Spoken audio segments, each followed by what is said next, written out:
Assalamualaikum teman-teman. Kembali lagi dengan saya Anissa Putri.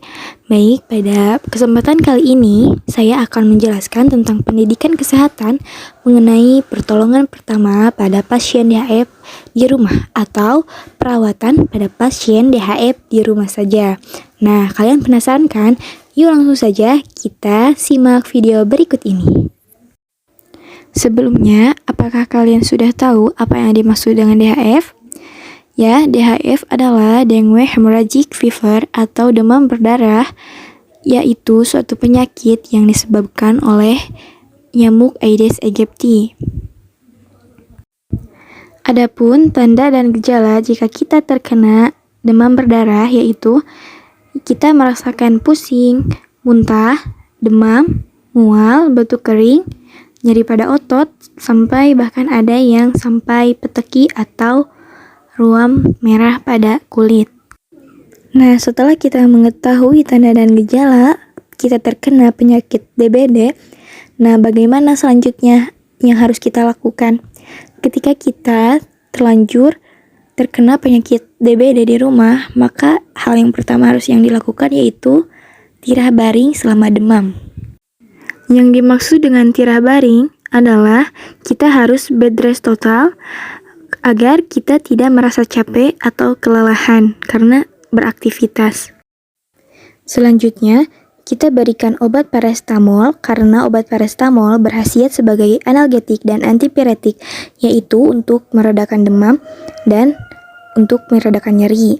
Nah, seperti yang kita ketahui tadi bahwa jika kita terkena DHF atau demam berdarah, maka gejala yang timbul itu yaitu demam tinggi dan nyeri pada otot. Untuk aturan minumnya, sehari 3 kali 1 tablet untuk dewasa. Untuk selanjutnya, kita lakukan kompres air hangat. Kenapa harus kompres air hangat? Karena air hangat dapat membuka pori-pori kulit, sehingga suhu tubuh panas dalam tubuh akan mudah keluar dan demam akan cepat dingin atau turun. Sebaliknya, jika kita menggunakan kompres air dingin, maka si pori-pori akan tertutup sehingga tidak efektif atau tidak turun atau lama. Dan untuk kompres air dingin sendiri itu lebih cocok untuk mengompres seperti pada luka memar atau pada benturan. Untuk kompres hangat sendiri umumnya diletakkan pada dahi, selangkangan, dan pada ketiak. Untuk yang keempat, yang pastinya kita harus minum banyak, minimal 1-2 liter per hari. Baik itu air putih maupun minuman yang mengandung elektrolit. Karena apa? Selama kita demam, kita banyak mengeluarkan cairan. Dan ketika kita mengalami gejala mual muntah, pastinya kita selain kehilangan cairan, tapi kita juga kehilangan elektrolit. Maka dari itu, kita sangat membutuhkan cairan untuk pemenuhan asupan pada kita agar tidak terjadi dehidrasi atau kekurangan cairan. Nah, bagaimana jika terjadi kejang?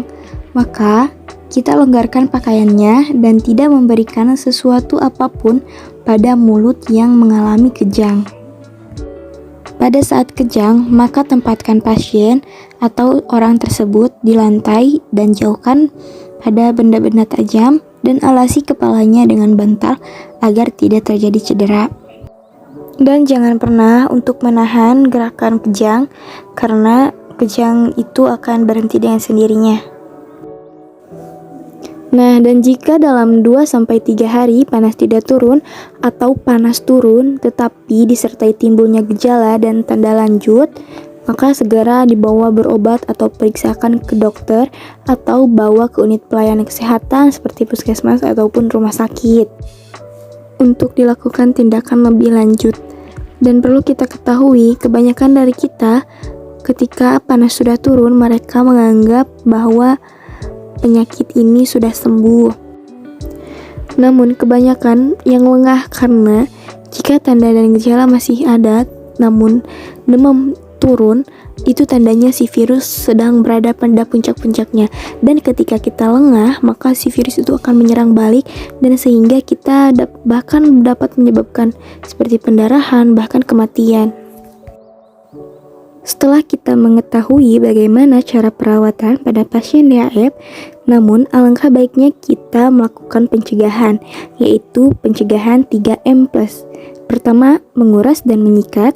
Kedua, menutup tempat penampungan air. Ketiga, memanfaatkan atau mendaur ulang barang bekas.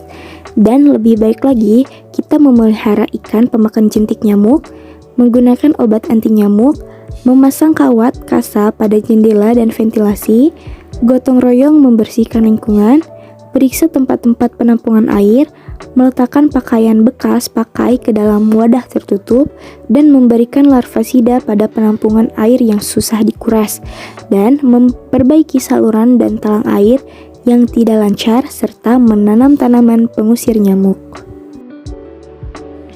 Nah, itu dia teman-teman, penjelasan mengenai tentang perawatan pada pasien DHF berikut dengan pencegahannya. Mungkin sekian pemaparan materi yang dapat saya sampaikan, semoga bermanfaat. Terima kasih. Wassalamualaikum warahmatullahi wabarakatuh.